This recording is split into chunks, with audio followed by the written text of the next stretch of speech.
छत्तीसगढ़ में पहले चरण का मतदान हो गया है। 20 विधानसभा सीटों पर 76% वोट पड़े, जो पिछले साल की तुलना में लगभग बराबर है। परिणाम तो 3 दिसंबर को आएंगे, लेकिन दोनों पार्टियां अभी से जीत का दावा करने लगी।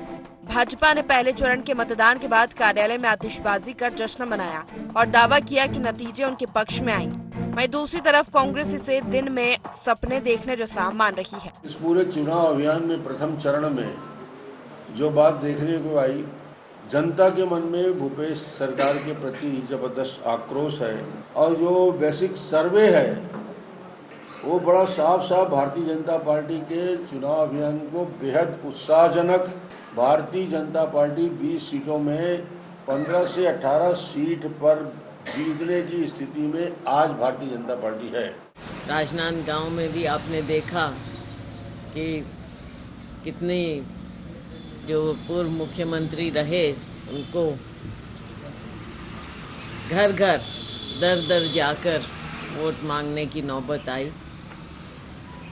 पूरा विश्वास है हमें कि यहाँ पर हम बहुत अच्छी तरह से सीटें लेकर निकलेंगे। पहले फेज में कांग्रेस का बहुत बढ़िया परफॉर्मेंस रहेगा। हम अपने काम के बूते पर और अपने नेतृत्व के बूते पर हम ये चुनाव जीत रहे हैं। छत्तीसगढ़ में कांग्रेस ने 2018 में एक तरफा जीत हासिल की थी। इसके बाद हुए सभी उपचुनाव में भी उसने जीत का सिलसिला बरकरार रखा। कांग्रेस का मानना है कि छत्तीसगढ़ के लोगों का भरोसा भूपेश पर कायम है, तो वहीं बीजेपी का मानना है कि जनता कांग्रेस सरकार से आजीज हो चुकी है और वो बीजेपी की सरकार चाहती है। उसे अपने घोषणा पत्र के साथ मोदी सरकार के काम पर भी भरोसा है। देखना ये है कि किसका दावा सही साबित होता है। कैमरा पर्सन अखिलेश पवार के साथ ब्यूरो चीफ दीदी प्रसाद की रिपोर्ट।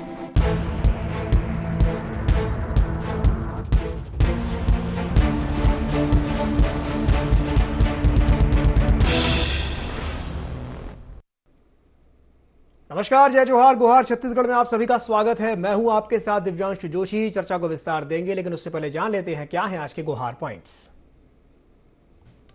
मतदान के बाद ही क्यों मन गया बीजेपी दफ्तर में जश्न? कॉन्फिडेंस या ओवर कॉन्फिडेंस में है बीजेपी? सीटों के पहाड़ जैसे अंतर को कैसे पार कर पाएगी बीजेपी? कांग्रेस को क्यों बीजेपी का दावा लग रहा दिवा स्वप्न? एक बार फिर आपका बहुत बहुत स्वागत है गुहार छत्तीसगढ़ में। तो विधानसभा चुनाव में पहले चरण की 20 सीटों पर मतदान संपन्न हो गया। मतदान के बाद जीत को लेकर के भारतीय जनता पार्टी और कांग्रेस के नेताओं के अपने अपने दावे हैं। बीजेपी जहां परिवर्तन की बात करते हुए पहले चरण में बढ़त का दावा कर रही है, तो वहीं कांग्रेस का यह दावा है कि पहले चरण में भाजपा का सूपड़ा साफ हो जाएगा।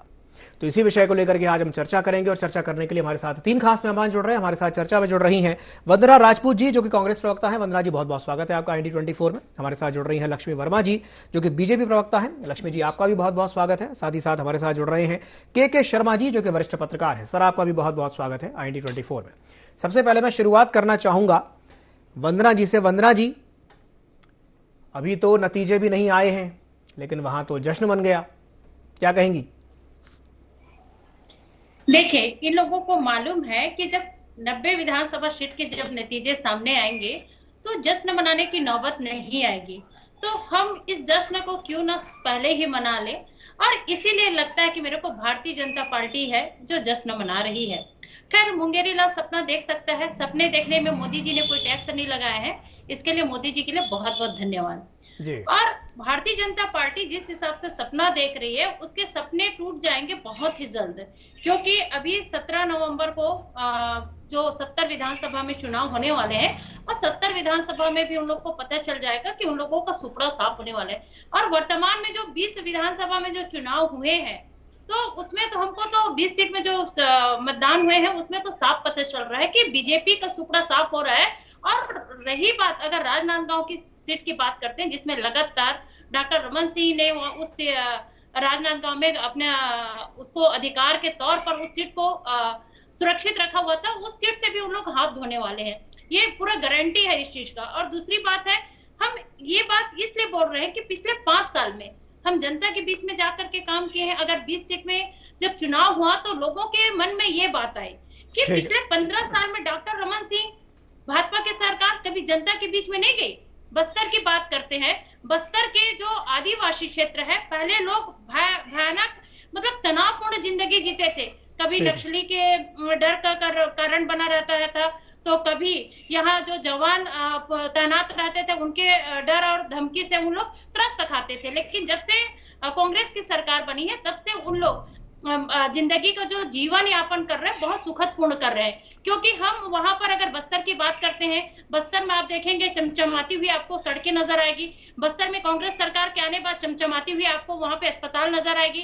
कांग्रेस सरकार के बनने के बाद आप देखेंगे कि चमचमाती हुई वहां पर आत्मानंद अंग्रेजी माध्यम के स्कूल नजर आएंगे। तो ये परिवर्तन कांग्रेस सरकार में हुआ है। और कांग्रेस सरकार की सबसे बड़ी उपलब्धि यह है कि 40 लाख परिवार गरीबी रेखा के ऊपर आए हैं। ये बहुत बड़ी उपलब्धि है। आज कांग्रेस सरकार में देखेंगे वंदना जी, चमचमाती हुई सड़कों का तो नहीं पता, लेकिन धड़धड़ करती हुई गोलियां अभी भी सुनाई देती हैं जो नक्सली चलाते हैं। अभी भी नक्सली घटनाएं रुकी नहीं है। जोशी जी, अगर इस पर मैं ये बात बोलना चाहूंगी कि धड़धड़ाती हुई जो गोलियां सुनाई दे रही है, पहले की अपेक्षा बहुत कम हो चुका है। पहले तो बहुत भयानक कांड घटती थी, और इसमें एक रिपोर्ट में भी आया है कि अभी वर्तमान में जो नक्सली वारदात है उसमें काफी कमी पाई है। लेकिन आप देखेंगे कि अभी जैसे चुनाव हुआ, तो चुनाव बहुत ही शांतिपूर्ण तरीके से हुआ, और कई तो गांव ऐसे गांव थे जिसमें 23 साल के बाद वहां पे मतदान करने का अवसर मिला, और वहां के जो ग्रामीण एरिया में जो लोग हैं बड़े उत्साहित होकर कई ऐसे क्षेत्र भी रहे जहां पहली बार वोट डाला गया, जैसे कि चांदा मेटा, वहां पर आजादी के बाद पहली बार वोट डाला गया। चलिए ठीक है, मैं आपके पास आऊंगा वंदना जी। लक्ष्मी जी, आपसे एक तो मैं रिएक्शन चाहूंगा वंदना जी की बात पर, और जिस तरीके से भारतीय जनता पार्टी के दफ्तर में जो माहौल देखने को मिला है, इसे क्या कहा जाए, कॉन्फिडेंस कहा जाए या ओवर कॉन्फिडेंस कहा जाए? लक्ष्मी जी। ये दिव्यांशु जी, छत्तीसगढ़ की जनता जो है वो निश्चित रूप से कांग्रेस की सरकार को बदलने के लिए निश्चय कर चुकी है, और वो परिलक्षित भी हो रहा है।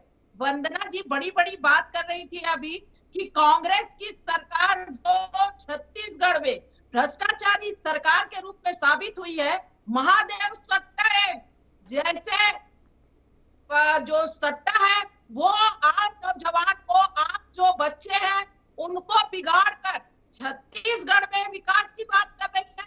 कौन सा विकास, क्या डेवलपमेंट हुआ है वंदना जी? ना सड़कें बनी, ना पुल पुलिया बना, ना एजुकेशन। आप किस आत्मानंद स्कूल की बात कर रही है? स्कूल तो खोला आपने, लेकिन भारतीय जनता पार्टी की सरकार ने 22,000 प्राथमिक स्कूल खोले, उचित माध्यमिक स्कूल, हाई स्कूल, सारी जो स्कूलें हैं कम से कम जो 2003 में थे उससे 3 गुना ज्यादा खोले, और शिक्षा का स्तर सुधारने का काम किया।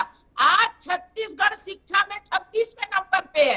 ये सरकार को अगर चिंता थी तो किस प्रकार से रेत घोटाला करें, कैसे हम कोल घोटाला करें, कैसे हम पीएससी घोटाला करें, कैसे हम गोबर घोटाला करें, कैसे हम गौठान घोटाला करें, कैसे हम पीडीएफ जिसका चावल है, ठीक है, जो गरीबों का चावल उसका, ठीक है। लक्ष्मी जी एक बात बताइए, कैसे प्रधानमंत्री आवास, जी, जो 20 सीटों पे जो अभी मतदान संपन्न हुआ है, आपको नहीं लगता कि अंतर बहुत ज्यादा है? जनता को दिव्यांशी जी छलने का काम ये कांग्रेस सरकार ने किया है, ठीक है। और ये किस मुंह से ये बात कर रही है कि छत्तीसगढ़ की जनता जो है वो कांग्रेस से जो है प्रभावित है, उनके पक्ष में वोट डालने वाली है। लक्ष्मी जी एक मिनट मेरी बात तो सुन लीजिए।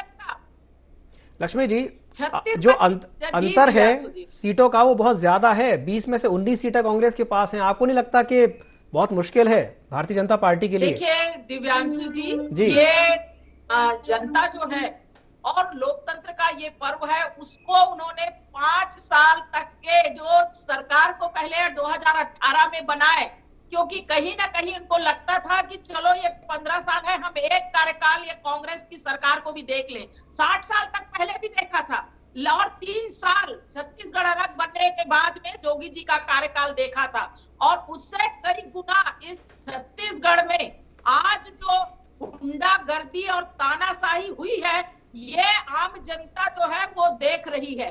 छत्तीसगढ़ को आज अपराधगढ़ बनाने में जो भूमिका कांग्रेस की रही है, उससे आम जनता जो है पूरी तरह से त्रस्त है, और वो आज भारतीय जनता पार्टी के तरफ देख रही है कि भारतीय जनता पार्टी ने 15 साल में जो इस छत्तीसगढ़ को दौड़ता हुआ छत्तीसगढ़ बनाया था, उसको इन्होंने रेंगता हुआ छत्तीसगढ़ बना के रख दिया। आ रहा हूँ आपके पास आ रहा हूँ।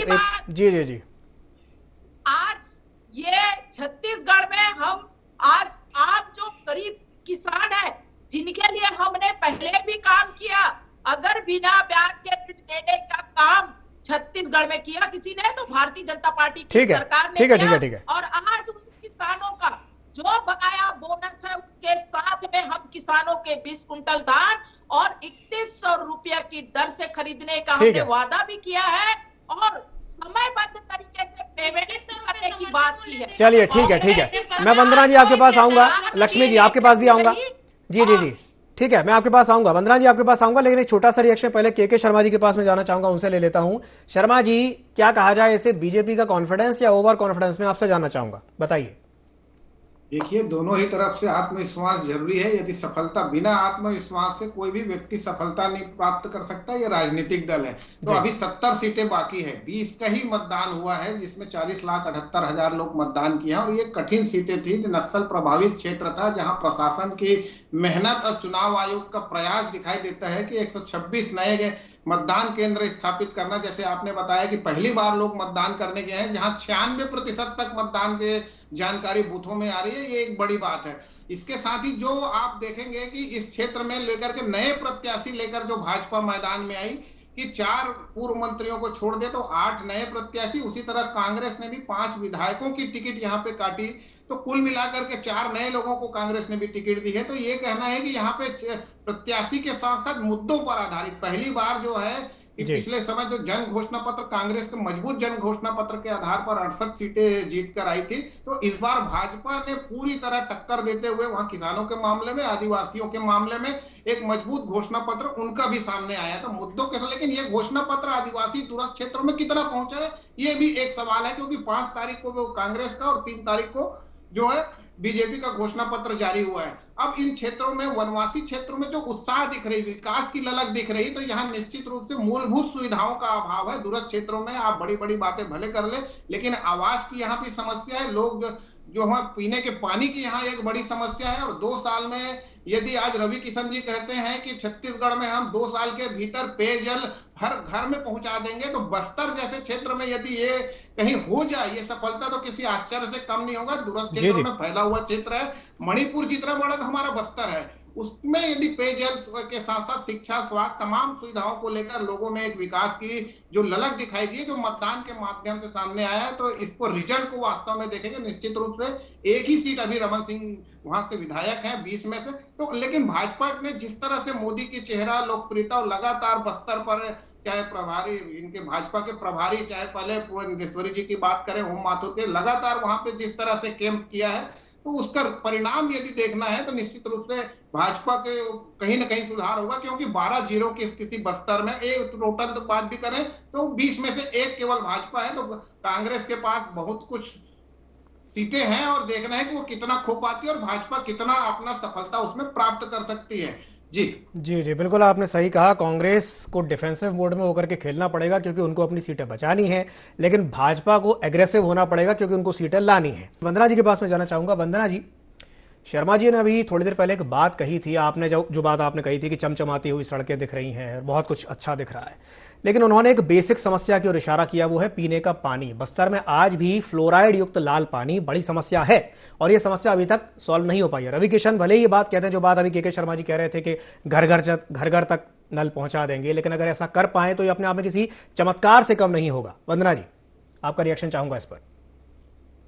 यदि रवि किशन जी बोल रहे हैं तो 15 साल भाजपा की सरकार थी, 15 साल तक क्या किए? अब 15 साल में जब कुछ नहीं कर पाए तो 2 साल सिर्फ इन लोग जुमलेबाजी देते हैं, इसके अतिरिक्त और कुछ नहीं। रही बात हमारी सरकार की, तो हमारी सरकार लगातार प्रयास कर रही है, मूलभूत सुविधाओं के लिए लगातार कार्य कर रही है, और कांग्रेस सरकार के आते ही जो कार्य अधूरा है उस कार्य को हम आगे बढ़ाते हुए जो मूलभूत समस्या है उसका समाधान जरूर करेंगे, क्योंकि हमको बहुत अच्छे से मालूम है कि सबसे अगर जरूरी चीज होती है तो रोटी, कपड़ा और मकान, तो हम इस चीज को लेकर के काम कर रहे हैं जोशी जी। और रही बात जैसे कि मोदी जी की गारंटी बोलते हुए भारतीय जनता पार्टी के जो नेता है यहाँ पर प्रचार प्रसार कर रहे हैं, तो मोदी जी की गारंटी क्यों, यहाँ स्थानीय नेताओं की गारंटी क्यों नहीं? क्योंकि यहाँ पर स्थानीय नेताओं के ऊपर क्या जनता को भरोसा नहीं है या जनता के भरोसा जीत नहीं पाए। सिर्फ यहाँ पर देखो तो मोदी जी की गारंटी, या मेरे को ऐसा लगता है कि प्रधानमंत्री के पद को छोड़ करके यहाँ पे मुख्यमंत्री के लिए तो नहीं आ रहे हैं मोदी जी। और दूसरी बात है, अगर मोदी जी की गारंटी की बात करते हैं तो एक विश्वास होता है, मोदी की बातों पर अब जनता को विश्वास नहीं रहा। क्योंकि 2014 के पहले की बात करती हूँ, जब कोई प्रधानमंत्री का वक्तव्य देते थे तो लोग बहुत ही भरोसा के साथ और बहुत ही ज्यादा उसको विश्वास के साथ सुनते थे कि प्रधानमंत्री जी ने कह दिया, मतलब ये पत्थर का लकीर है और ये काम होना ही है। लेकिन 2014 में हम देखते हैं कि मोदी जी ने कैसे जुमलेबाजी के लोगों को ठगने का काम किया, तो लोगों का विश्वास अब मोदी जी से उड़ गया है। यहाँ पर जितना भी लोग झूठा प्रचार प्रसार कर ले, यहाँ पर कि कांग्रेस सरकार को जितना भी यहाँ पर भ्रष्टाचार के नाम पर सताने की कोशिश करें, लेकिन हम जनता के जो विश्वास है उस विश्वास पर चलते हैं। और हमारे जो कांग्रेस पार्टी है, माननीय मुख्यमंत्री भूपेश बघेल है, वो जनता के हृदय में वास करते हैं। क्योंकि पिछले 5 साल में हम जनता के साथ मिलकर के काम किए और धरातल पर जाकर के काम किए।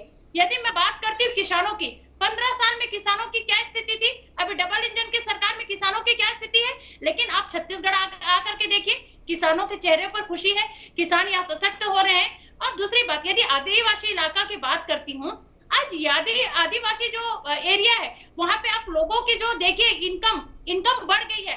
आप देखेंगे कि दीपावली में वो लोग जिनके घर साइकिल नहीं रहती थी, अब मोटरसाइकिल खरीद रहे हैं, ट्रैक्टर खरीद रहे हैं। ये तो है भूपेश बघेल की सरकार की उपलब्धि, ये कुशल नीति का ही परिणाम है कि आज गढ़बो नवा छत्तीसगढ़ का जो नारा है पूरे देश में चल रहा है और आज गुजरात मॉडल का कोई बात नहीं करता है। चलिए ठीक है, आप कह रही हैं भूपेश है तो भरोसा है और बीजेपी कहती है औ ना सही वो बदल के रही वो। चलिए ठीक है, लक्ष्मी जी के पास जाना चाहूंगा। लक्ष्मी जी क्या कहेंगे इस पर? ये जुमलेबाजी की बात तो कांग्रेस ना ही करे तो अच्छा है। 60 साल तक इस देश में कांग्रेस ने राज किया और महिलाओं के लिए एक शौचालय उपलब्ध नहीं करा पाई। ये रोटी कपड़ा और मकान की बात आज सूझ रही वंदना जी को, जिन्होंने इस देश को लूटने का काम किया। और छत्तीसगढ़ में ये मोदी की बात कर रही है, मोदी जी को देश के साथ आज पूरा विश्व ने माना है और जाना है और सराहा है। लेकिन ये कांग्रेस गांधी परिवार से नीचे आ नहीं पाई, ये बात करते हैं जुमलेबाजी की। इनको इनका नेतृत्व गांधी परिवार से हटके कभी नजर नहीं आया। जो अभी इंदौर में जो किसानों की बात करती है, इनकी लीडर है प्रियंका वाड्रा, वो एमएसपी क्या है वो नहीं जानती है। तो ये इतनी बड़ी तो नेता है, एक आटे को जो है वो नहीं जानते हैं, आलू को सोना बोलते हैं। तो इस ढंग से इनके नेता है जो हमारी संस्कृति संस्कार को नहीं जानते, इस देश की व्यवस्था को नहीं जानते। इनको तो छोड़ पाई नहीं है कांग्रेस जी। एक तरफ मोदी जी की बात करें तो आज वंदना जी कह रही थी 2014 के बाद डबल चुनाव हो चुका है। वंदना जी 2019 में मोदी जी को और ज्यादा मैंडेट के साथ इस देश की जनता ने प्रधानमंत्री बनाया है। लेकिन कांग्रेस को तो विपक्ष के लायक भी नहीं छोड़ा। इसकी चिंता करिए। ये छत्तीसगढ़ की बात निश्चित रूप से हमारे जनता के मन की बात और मोदी जी की गारंटी है, जिसमें हमने महिलाओं के लिए सबसे बड़ा काम, जिस महिला सशक्तिकरण की बात हम करते हैं, 33% आरक्षण के साथ इस छत्तीसगढ़ में भारतीय जनता पार्टी की सरकार आएगी तो प्रत्येक विवाहित महिला को 1,000 रुपया महीना, 12,000 रुपया ठीक है हर महिला को मिलेगा। ये महिला सिर्फ ये कागजों में सिमट रहेगा। हमारे देश में ऐसे ठीक है लक्ष्मी जी, वंदना जी, वंदना जी मैं आपके पास आऊंगा आपके पास भी आऊंगा जी जी ठीक है लक्ष्मी जी आपको यहाँ रोकना चाहूंगा जी ठीक है आपके पास मैं वापस आऊंगा। एक छोटे से कमर्शियल ब्रेक के लिए रुकना चाहूंगा। ठीक है, मैं चर्चा को वापस हम कंटिन्यू करेंगे। एक छोटे से ब्रेक के लिए रुक रहे हैं छोटे से ब्रेक के लिए, कहीं मत जाइए, बने रहिए IND24 के साथ।